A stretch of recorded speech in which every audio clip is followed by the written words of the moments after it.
viver a vida contemplativa e estabelecer a verdade na consciência. O mesmo ocorre também com uma verdade espiritual que é recebida na consciência de um indivíduo. Reconheça que a verdade que está dentro de você é maior do que tudo o que está no mundo exterior, tornando nulas e sem efeitos as armas deste mundo. Este princípio estabelecerá a liberdade individual em todos os níveis da vida humana, por meio de uma comunhão interior com o Espírito.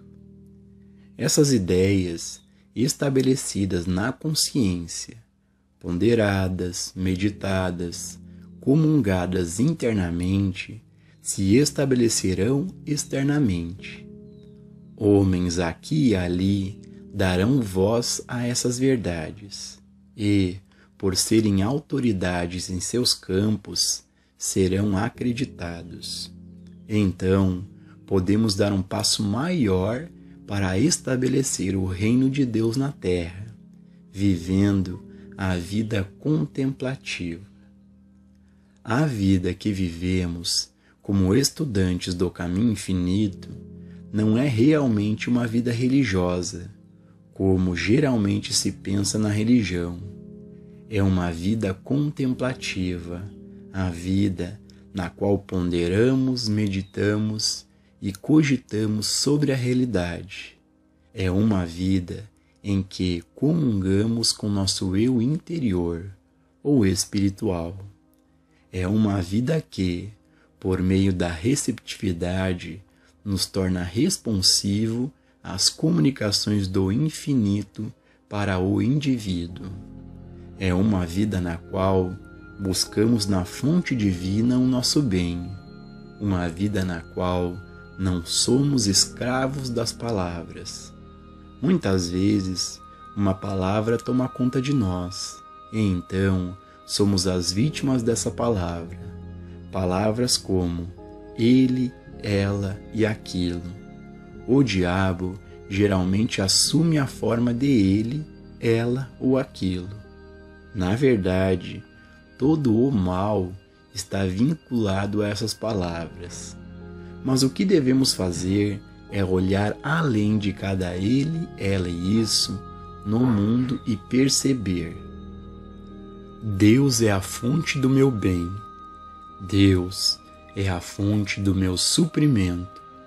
Deus é o cimento de meus relacionamentos. Nesses momentos, estaremos olhando por cima das cabeças daqueles que são corruptíveis em sua conduta, daqueles que são meramente egoístas e daqueles que não são corruptíveis e nem egoístas, mas que são ignorantes.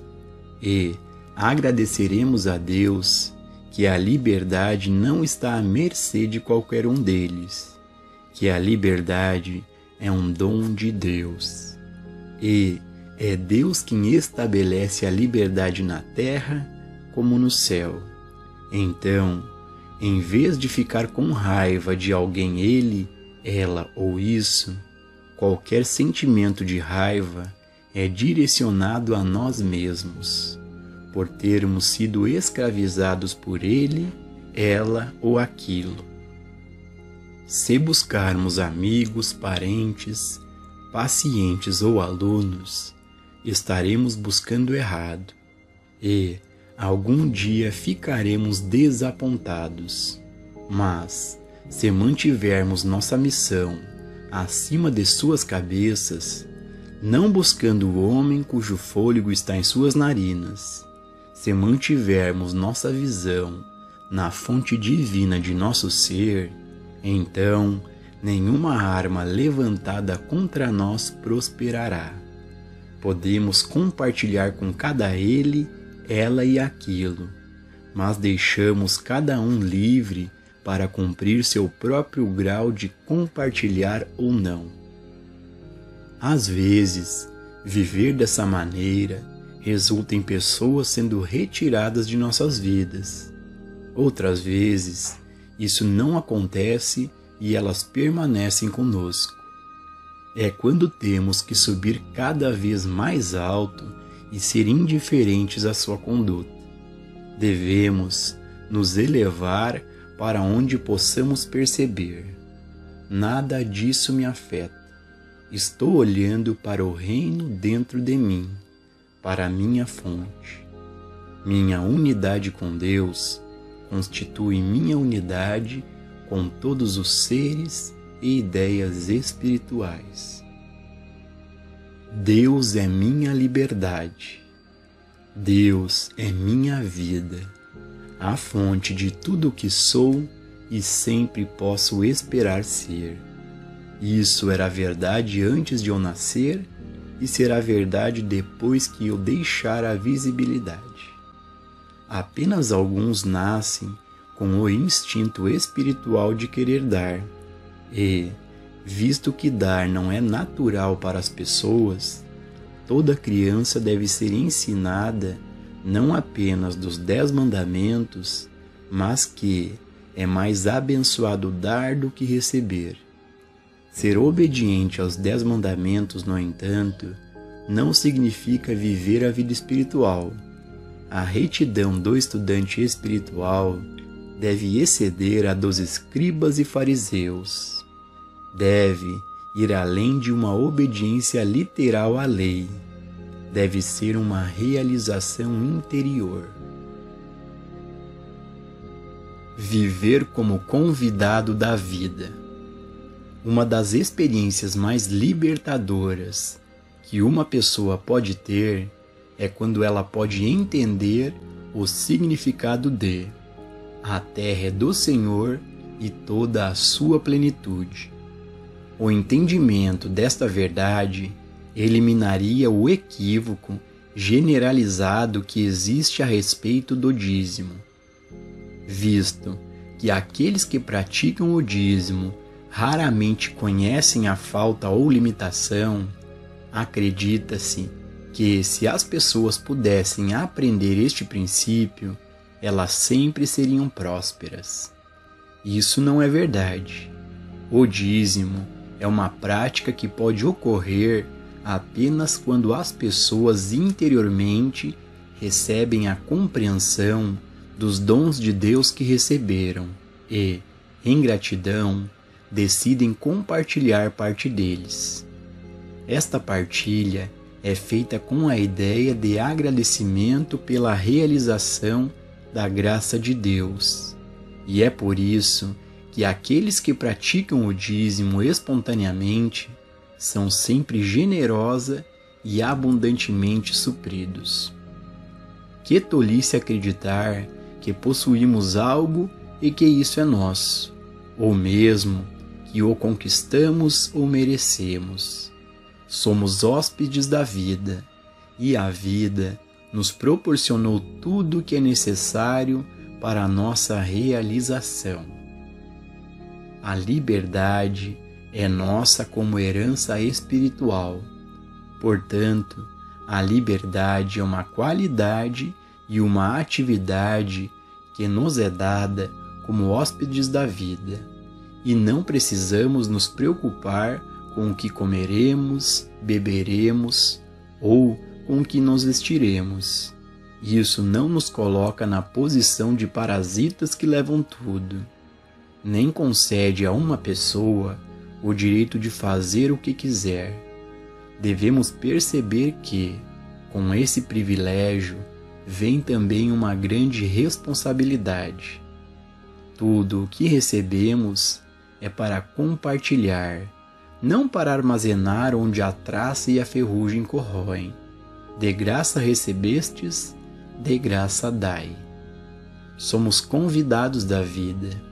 Este mundo existia antes de nascermos, e viemos para ele como hóspedes de um mundo que já havia sido estabelecido. A comida estava na despensa, roupas estavam sendo fabricadas, havia madeira para a construção, ferro e aço, e havia diamantes, rubis e pérolas para adorno. Tudo foi colocado aqui para o nosso uso. Se pudermos entender que somos hóspedes da vida, então não será muito difícil ver a dívida que temos uns com os outros.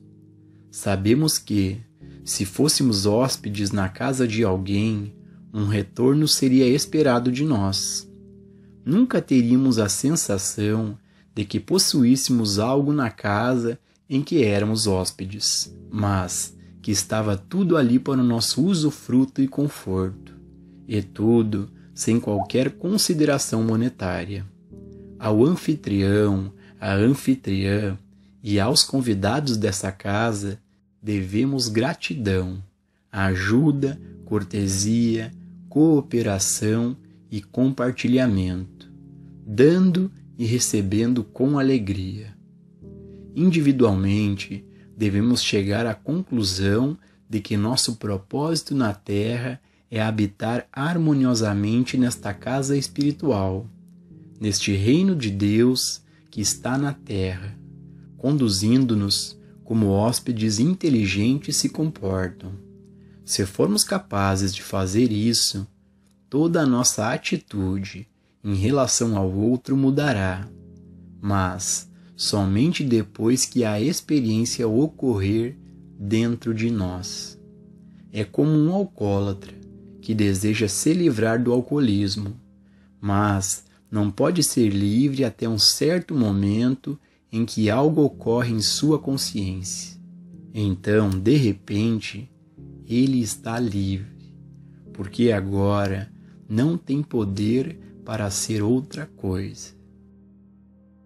Somente uma mudança de consciência pode trazer melhores condições. Entendamos que a melhoria da humanidade não trará harmonia duradoura mais do que uma mudança no partido político no poder trará uma mudança radical em nossas condições de vida. Tirar os políticos do cargo não é a resposta. Deve haver primeiro uma mudança de consciência. E, se houver uma mudança de consciência no homem da rua, isso mudará a natureza dos políticos. A resposta é elevar-se acima da crença na boa e na má humanidade, para a realização da identidade espiritual. Teremos então um tipo diferente de candidato e uma liderança de maior qualidade, por causa de nossa realização interior. O mundo inteiro não precisa ser transformado. A história do mundo pode ser mudada por 10 homens justos aqui e agora. A consciência iluminada de um Papa pode mudar a atitude e a altitude de grandes segmentos do mundo. Um Papa ali, um bispo aqui, um ministro aqui, um padre ali, um rabino ali, um homem no mundo dos negócios, todos com a ideia de liberdade avançada individualmente por meios espirituais, podem fazer milagres. Portanto, não se trata de transformar o mundo, mas de trazer à tona um aqui e outro ali, para serem luzes em suas comunidades. Então, esses poucos levantarão outros com eles. O objetivo principal deste trabalho não é tentar nos aperfeiçoar humanamente. Nosso objetivo é a realização de Deus e, quando isso é alcançado, automaticamente nos tornamos filhos de Deus, filhos dessa família espiritual. É a experiência de Deus em nós que nos liberta, mas quando alcançamos nossa liberdade, esse estado de consciência alcançado abençoa aqueles em nossa casa ou comunidade que são receptivos e responsivos e, em certa medida, os liberta. O que você e eu estamos recebendo como benefícios de nosso estudo e prática do caminho infinito é de muito menos importância do que a mensagem está fazendo para levantar o mundo inteiro. Deve ser lembrado que não existe um caminho infinito separado e à parte de sua consciência e da minha. Não existe um caminho infinito suspenso no espaço. Qualquer que seja o caminho infinito que existe na Terra, é o que está ativo na consciência. E, a menos que os princípios do caminho infinito encontrem atividade e expressão na consciência individual, eles não serão expressos no mundo. Portanto, cada um de nós tem a responsabilidade de viver esses princípios. A liberdade não é obtida lutando ou fazendo cruzadas por ela, mas mantendo-a sagrada e secreta dentro de nossa própria consciência, vivenciando-a e concedendo-a a outros, e assim observando-a se espalhar pelo mundo. As cruzadas não mudam nada, porque não mudam a consciência do indivíduo. Alcançar a liberdade espiritual, econômica ou política não acontece pelas tentativas externas de alcançar esses objetivos. A consciência deve ser elevada de sua condição humana, de sua crença de que a autopreservação é a primeira lei da natureza humana, para a ideia do Mestre de amar o outro como amamos a nós mesmos e, mais especialmente, deve aceitar a revelação de que nenhum homem na terra é nosso Pai. Existe um Pai e uma grande irmandade. Perceba a visão ampla. Coloque a liberdade do mundo nas mãos do infinito. Tire-a das mãos do homem e perceba que este mundo não está à mercê do pecado ou da estupidez. Se devolvermos a autoridade à consciência divina, então essa liberdade, essa ideia cujo tempo chegou, se expressará. Se a liberdade deve ser alcançada e mantida no mundo, portanto, ela terá que ser alcançada substituindo a autopreservação como guia de conduta pelo amor ao próximo. Isso requer altruísmo. O ser humano médio vive principalmente para si mesmo e sua família. Raramente há uma visão mais elevada do que isso. Muitos poucos podem ir tão longe a ponto de doar as roupas não usadas penduradas no armário, ou enviar comida excedente para os pobres. Quase toda a experiência humana é um meio de vida para o indivíduo e sua família, com apenas um pequeno pedaço sobrando para os outros. Portanto, não tem sentido para ninguém pensar em termos de liberdade para seu país ou para o mundo, até que esteja pronto para se dedicar à tarefa de torná-lo expressão em sua própria experiência. Devemos chegar ao ponto em que sejamos completos em Deus, porque eu e meu Pai somos um. O lugar onde estou é solo sagrado.